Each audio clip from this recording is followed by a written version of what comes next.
Hello, and welcome back to The Pursuit. I am Pastor Cameron Martin.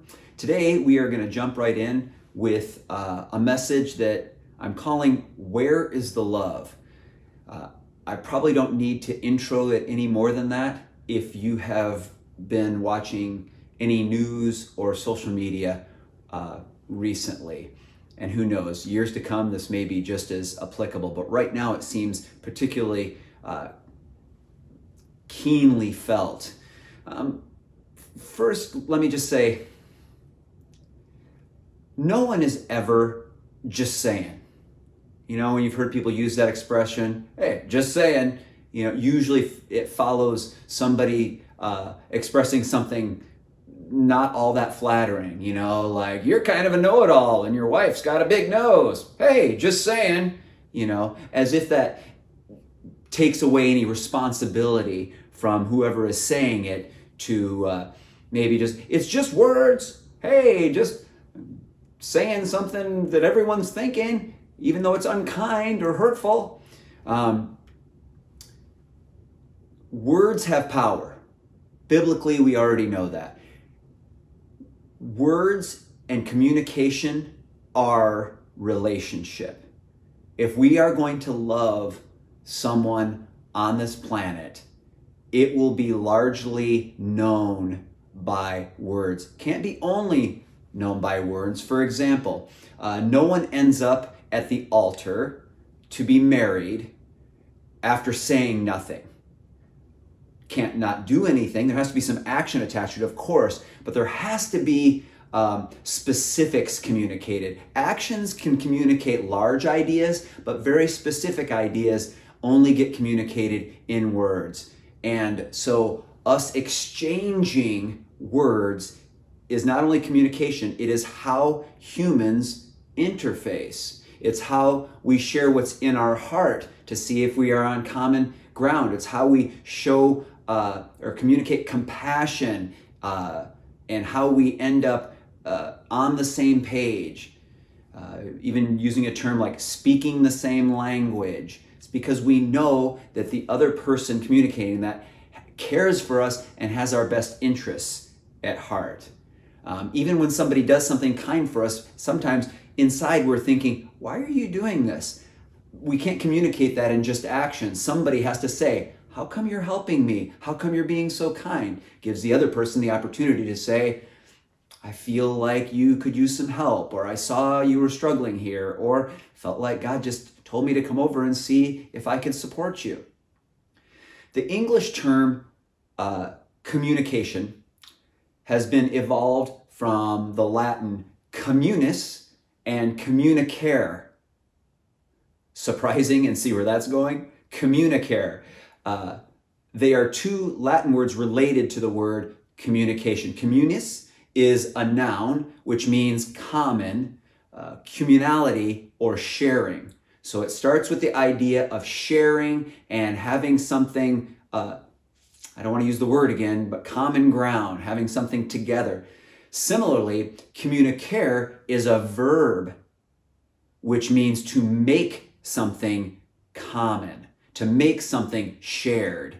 So the idea of communication would say there has to be some overlapping of goals and motives, but it also, even though we're talking about words for the most part, it means that there has to be an action associated with it, which would show that we actually care, communicare. So these roots seem to imply that when we endeavor to communicate, we engage in a common caring. A common caring. So we either care for one another or we join together and care for someone else. This is just in the idea of exchanging mostly words. Today we're going to focus more on words. Communicating. So communication is relationship. If we truly believe we are communicating, it must include an element of valuing the person we are engaged with to a greater degree than simply demanding they acknowledge our superior intellect and education. So communicating even like this, where I am put together an idea. I've prayed, I've researched, I've organized, and now I'm communicating something. This is just one way though. And I think when we do things via text, online, we want to convince ourselves that we're having a conversation. And although it's possible, I think most of you will agree with me, it's so seldom that we probably shouldn't ever think that that's what's happening. So if we believe we're communicating, it must include an element of valuing the person we're engaged with. Right now, I'm valuing all who might want to join in this common idea of pursuing God, pursuing others, and pursuing the kingdom of heaven. I'm valuing that God values others enough to try to speak specifically through me to them, taking more than just his broad actions, which we can see and recognize that he cares for humanity, but also that specifics come when we communicate via words. And if it just is about me communicating how much I know or how I think other people should behave, then that's going to come across and no one will listen to this or listen to me in other venues. And so when we engage online and in social media, if we're just, I don't think anybody is thinking to themselves, I just got to be right and somebody has to acknowledge how right I am. But I think we all can see that that is so common that obviously you post something and it could be seemingly innocuous and then so pretty soon people are arguing in the comments. We even say in some of our posts, I don't care to have this become an argument, and yet it doesn't take hardly anything before somebody is just demanding that the other person acknowledge that they're right and that they are more informed, or that their opinion is no longer an opinion, it is actually fact, indisputably. So if we are not upset about something else and taking it out on others, we are certainly not filled with the love of God and Spirit of God and taking that out on others. Right now, I think we're so stirred up with what's going on around us, it's hard for it not to come through in an edgy and callous and hard delivery. But even if we're able to avoid that right now, I don't see a lot of the Spirit of God and Spirit of love and peace and kindness coming out onto others, that we're not showering others with that and spending that on others online. Many are familiar with 1 Corinthians. If you've been to a wedding, if you've been to somebody's house that's a believer, you might even have seen it on their walls.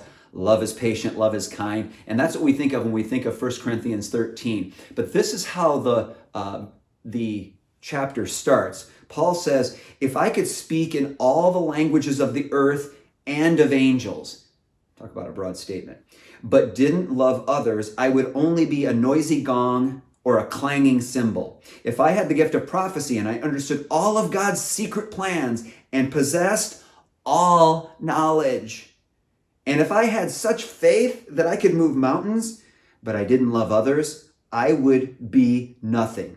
If I gave everything I had to the poor and even sacrificed my body, I could boast about it, but if I didn't love others, I would have gained nothing. This pretty much includes everybody. Those who are super smart and educated, speaking all languages, those who are super spiritual and even can speak on behalf of angels, those who can speak clearly what God is saying and understand all of his secret plans. It even says, if I possessed all knowledge. I mean, it just becomes laughable that he felt like this was necessary to say to that church and that we would have this. Or even those who would say, I don't propose to be a know-it-all and I'm not super spiritual. I don't even know if I believe in God, but I just know you have to do the right thing and be good to people. He's also saying to them, if I give everything I have to the poor and sacrifice my body, I could boast about it, but if I didn't actually love others, still the end result is nothing. Many of us are very stirred up right now But can I suggest that we probably don't need to spend time researching evidence to make a case and win a debate? And we just see so much of this online in response to people being really hurt and being beyond hopeless.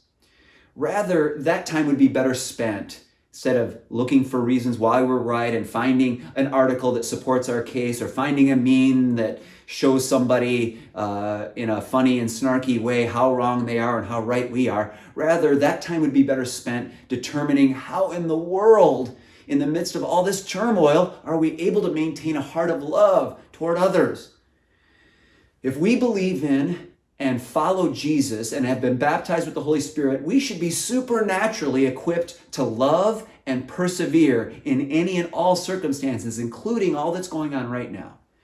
That should be particularly true when interacting with someone created by God in his image that he sent his son to die for, which is everyone. It's those who are angry with us. It's those who are generalizing about entire people groups. It's those who are lashing out, and it's those who are silent. It's everyone. Everyone has been created in the image of God and is someone who he sent his son to die for.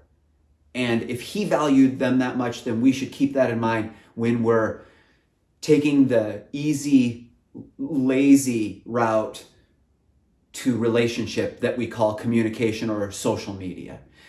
We need to find a way through this shell the world creates around our hearts so that we can find love and compassion again. The Bible instructs us to weep with those who weep. And just a reminder that the word compassion means common suffering. And in the Bible, it's almost always used when someone has a feeling, but is moved by that feeling to action, not simply moved to speak. Does anyone know you care?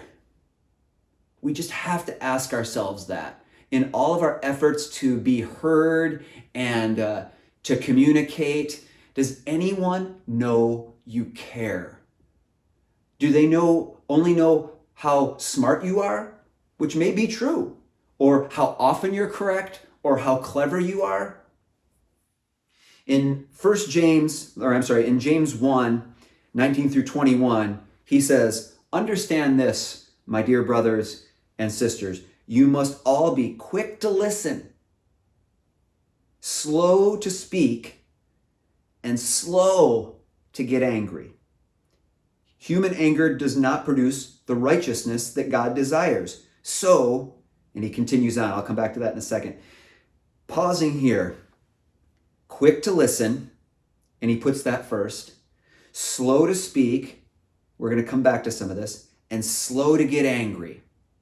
Because that human, maybe we're thinking of it as not anger, but that emotion where we're getting stirred up and we're, I can't believe somebody's saying that about what I should do and why I'm not and what I have to do, and I'm going to show them, and we start typing online. Human anger, that feeling, that reaction from our flesh and not response from our spirit, does not produce the righteousness God desires. So even if we think we're going to get a good result, ultimately we really should want a healthy result that is good for everyone involved. And that would be the same result that God desires. And so if James is telling us that isn't going to get the result that God desires, it really isn't going to make us feel better in the end.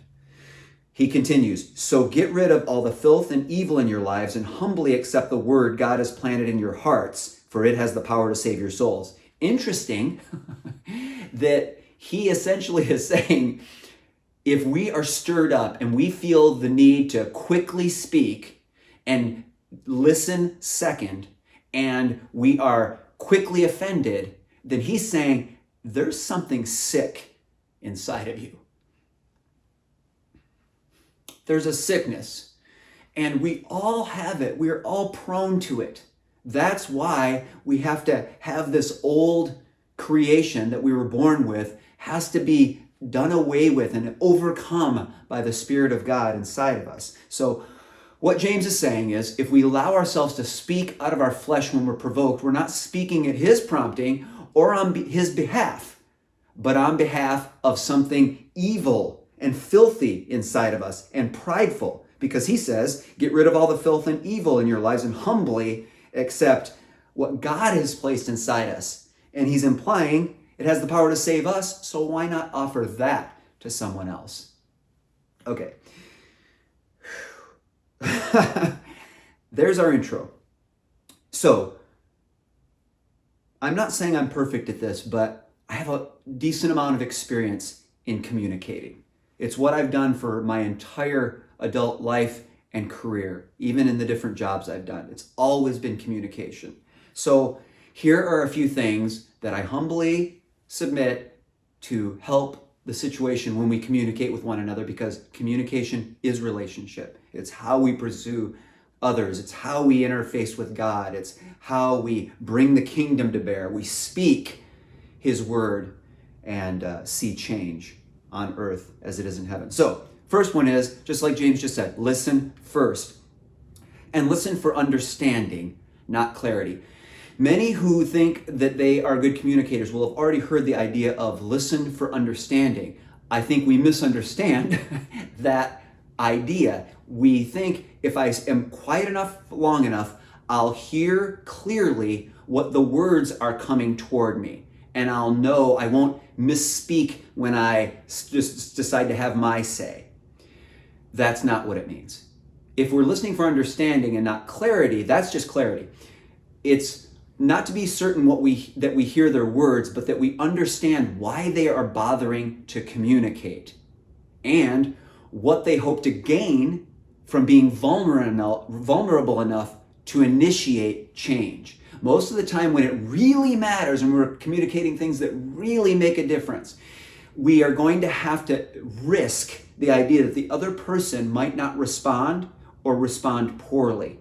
So when we're listening for understanding, we want to hear what the person is feeling that motivated them to start the conversation at all. What are they trying? What is their goal for the conversation? Not just what they're saying. Because if we're wise and discerning, we'll see past what they're saying and maybe see what they are trying to communicate, because we don't all do it well. And we aren't all speaking the exact same language, even if we're speaking the same specific language. So, and then we can ask questions to make sure it sounds like you're saying, we're not saying, I'm hearing you say these words. We're saying, I feel like you are communicating that there is a hurt or you'd like something to be different, and you thought it was important enough to risk me blowing up or saying you're an idiot or get over it, enough to see that change come so that we can all be better.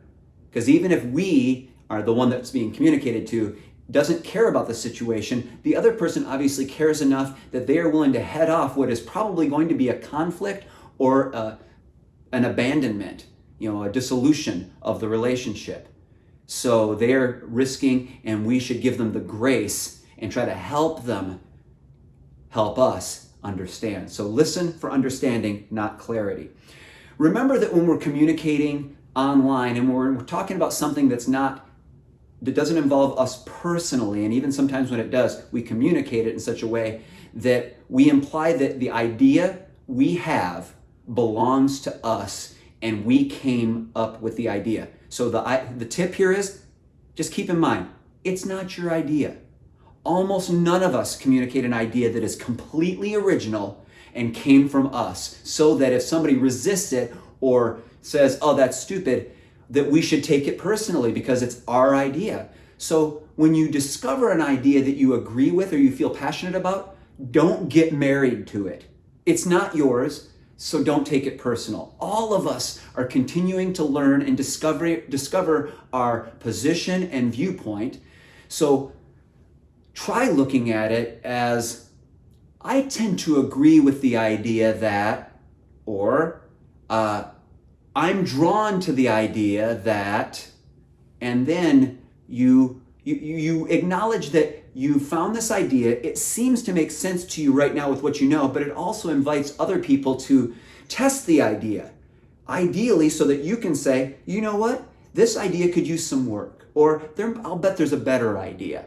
And it also protects our pride from getting damaged and needing to be right or resist changing our mind or looking informed or worse, because this is our idea. And so if it gets attacked, human nature is to protect the idea. No, don't do this. And no, now I can't give up here because I've got to be right. Otherwise my idea makes me look bad if it's not right or good or helpful. If it's not your idea and you can just say, oh, you know what? I hadn't thought of that. Kaboom, and dump the idea and move on. I mean, wouldn't you prefer to have a better idea? Don't we all want a better idea? There's a song from a band called Mute Math. It's called The Nerve. And the opening line is, can you believe this world has the nerve to insist it won't trade for a better one? I love that. Stirs me up. Looking at all that's going on around us right now, are we really going to hold on tight to this? Honestly. So, listen first. Remember, it's not your idea. And remember, we are not all-knowing. Whether you think you are the smartest person you know, you might be the smartest person you know. I don't know. You may be way smarter than me. Likely that you are. However, the Bible says we know in part and we see in part. It also says that we need to renew our minds. So that implies that there's more to know. And honestly, those verses tell us there is stuff that we will never understand here on earth. It will only be revealed to us later. It's why we need that relationship with God. It's why we need to seek God. But that tells us that the idea that we have intellectually arrived while on this planet is not biblical. It's not possible then, in my mind. If we're talking about biblical ideas, the idea that you have arrived intellectually is not possible. So, if we acknowledge we are not all-knowing, that means somebody else is going to have a piece of information we don't have. That's why God built us all different and wired us all different. And that's why he doesn't tell us everything. Because as soon as we had that, we just say, oh, good, I'm good. I don't need anybody else. And we would look for people to serve us in our God-likeness. But what we really need is other people to show us a viewpoint or a perspective or a facet of any situation or idea that we couldn't see from our perspective based on our history or based on their history. They're better suited to tell us or show us or help us understand. And if we value others, we value what God has created them to be and what he's placed inside them for us. So the next point is, do we care enough to be communicating in the first place? So listen first. Remember, it's not your idea. Remember that none of us are all-knowing. And do we care enough to even be trusted to be communicating? If you are texting or communicating online, like I said earlier, you are not having a conversation. There's so much missing from the communication, just from that venue. It's not possible to be as complete in our communication as we are when we are in the same room together. So if you truly care, you will find a way to communicate in person. This is particularly true if you know ahead of time that you don't see eye to eye, or if there is friction or a potential conflict, then you have a responsibility to care enough to communicate in person. You've probably heard me say before, 70%, this is from a study, I didn't make this up, 70% of communication is nonverbal. That means it comes with tone, it comes with volume, it comes with facial expressions and body language. If you're in the same room, you can be talking to somebody and you can see when they glaze over. You can see when they get exasperated. You can tell when they say, okay, at the end of what you've said, and they don't mean, okay. But in text or social media, you have no idea. You also don't know how hurtful you can be. You also don't know if somebody's responding or not. So best case scenario, your ceiling in those areas, whether it's text or online, whatever it is, your ceiling of communication effectiveness is 30%. Almost none of us would do anything at 30% capacity and say, I killed it. I mastered that thing. I couldn't possibly be improved upon. in that venue. At 30%, you almost have to say, I couldn't possibly have been clear with my 30%. It's just not possible. So especially if you send a text and you know something comes back rough, immediately stop, call, because at least then you get tone and inflection and volume, and set up a time where you can be face-to-face. Until meeting face-to-face is possible, resist the urge to correct someone. What really is the point? Maybe, just like probably most of us would never stop somebody in public and say, hey, hold on. In front of everybody, you're wrong and you're an idiot and you should, and I'll tell you what. Any leadership guide would say, if you have a problem with somebody else, you pull them aside and you take away the element of humiliation or manipulation or bullying by pulling them aside and saying, hey, because I care enough about you, let's get on the same side of the desk. Instead of being adversarial, let's get on the same side of the desk and say, there's an issue over here. How do we come up with a solution for that? So until we can get together, we should resist the urge to correct someone and use that time to discover resources and listen to those who have already spoken on the subject and have put a considerable amount of time and effort into being clear and helpful in regards to the subject at hand. If we aren't, I'm pausing because this is a big statement and I recognize it. So recognize my heart here. If we aren't willing to spend the effort necessary to communicate completely and compassionately, which pretty much means in person, then we should probably admit we simply do not care enough about the other person to do what is necessary and overcome our apathy or laziness in regards to the value and needs of others. So what I'm saying, again, that was a big rambling statement. Until we can meet face to face, we probably should be telling ourselves, you know what? I apparently don't care enough about that other person to get up off the couch, to be inconvenienced in my schedule, to make time for that other person. So maybe I should just step back and not say anything. Because if I cared enough about them and really cared about them and not just about them acknowledging my rightness or my superior intellect and education, then I probably don't have any right or place to speak into their life because I really don't care about them. If we express compassion publicly, I think it feels like people are reluctant right now to speak out in compassion because they'll find out that somebody will attack them later and say, oh, what you didn't know about this situation was, so you shouldn't be sticking up for them. If we, particularly as the people of God, if we express compassion publicly and it turns out we didn't have enough information on a topic or a person necessary to be expressing our love in a perfect fashion, recognize we're likely to be forgiven and at least viewed as someone who is eager to care.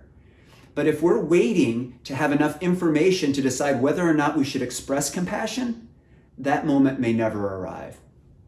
Plus, I can't think of a verse in the Bible where we are encouraged to be careful and do all the right research before we decide who exactly deserves love and compassion.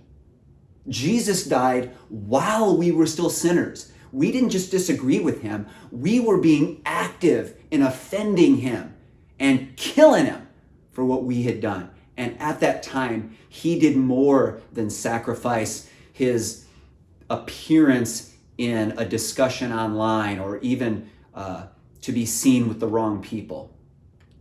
So while we were still sinners, Jesus died for us. Which brings me to the close, which is keep the main thing the main thing. We gotta stop I've told Sherry, my wife, I've told her I'm no longer willing, and I still get sucked into it, so it's not perfect, but I'm no longer willing to argue about something online that doesn't have eternal value. I think that's exactly what Paul was speaking about when he said, don't get caught up in these vain discussions. There's only a couple of things really worth risking and arguing about, and it's somebody else's eternal destination.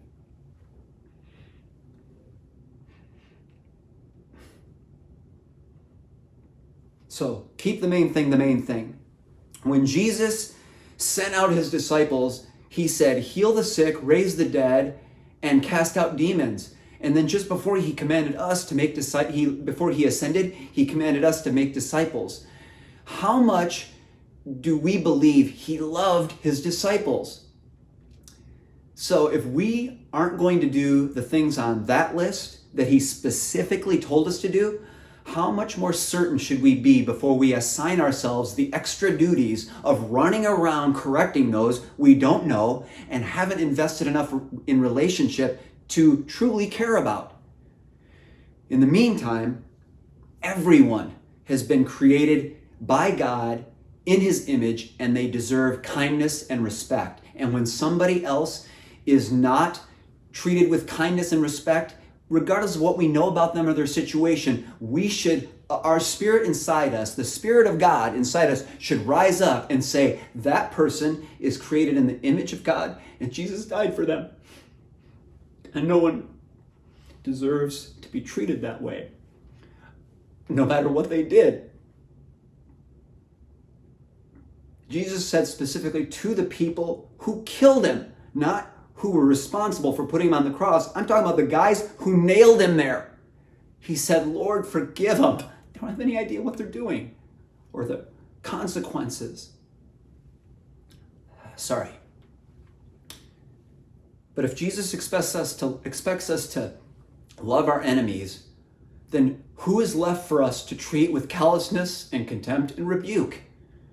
Jesus said he only said what he heard the Father say to him. And if we're following his example and believe he is truly asking us to correct or rebuke someone, and we know that all prophecy or speaking on behalf of God is meant to build up others, which is what Paul told us, then how grieved should we be to have to deliver correction or rebuke to others? It should shatter us to know what that would mean for their future and their fate.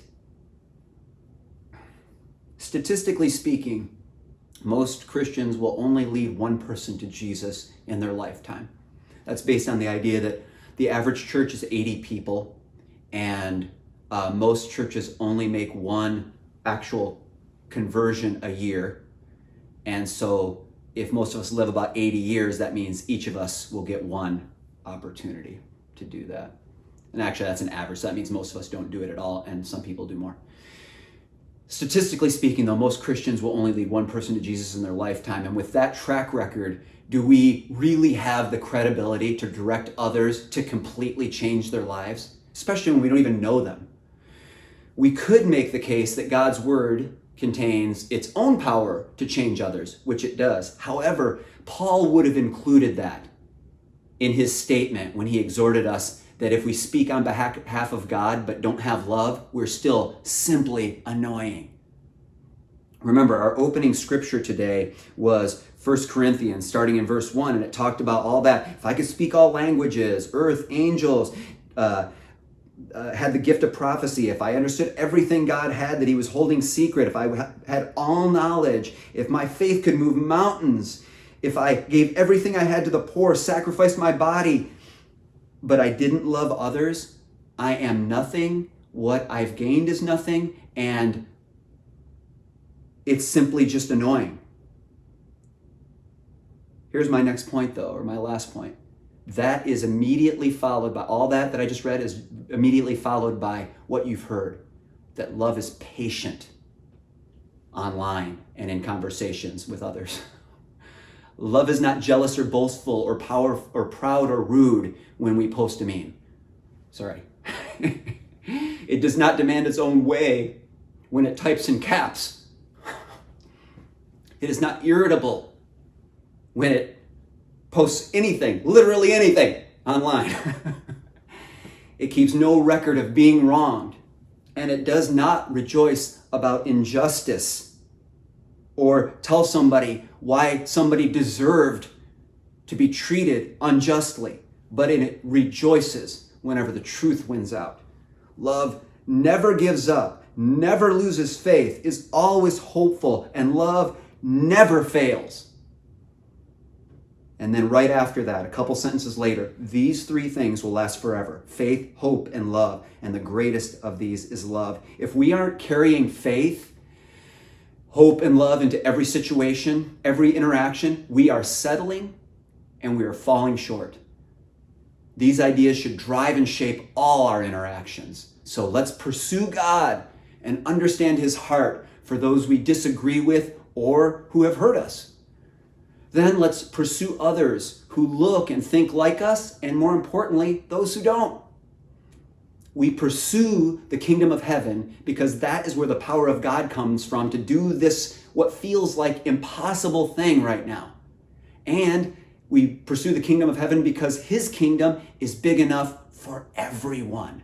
All colors, all ethnicities, all thought predispositions, all the people who agree with us and all the people who don't. Others are worth contending for, even when it means protecting them from ourselves. So let's do it together. Join thepursuit.net. See you there.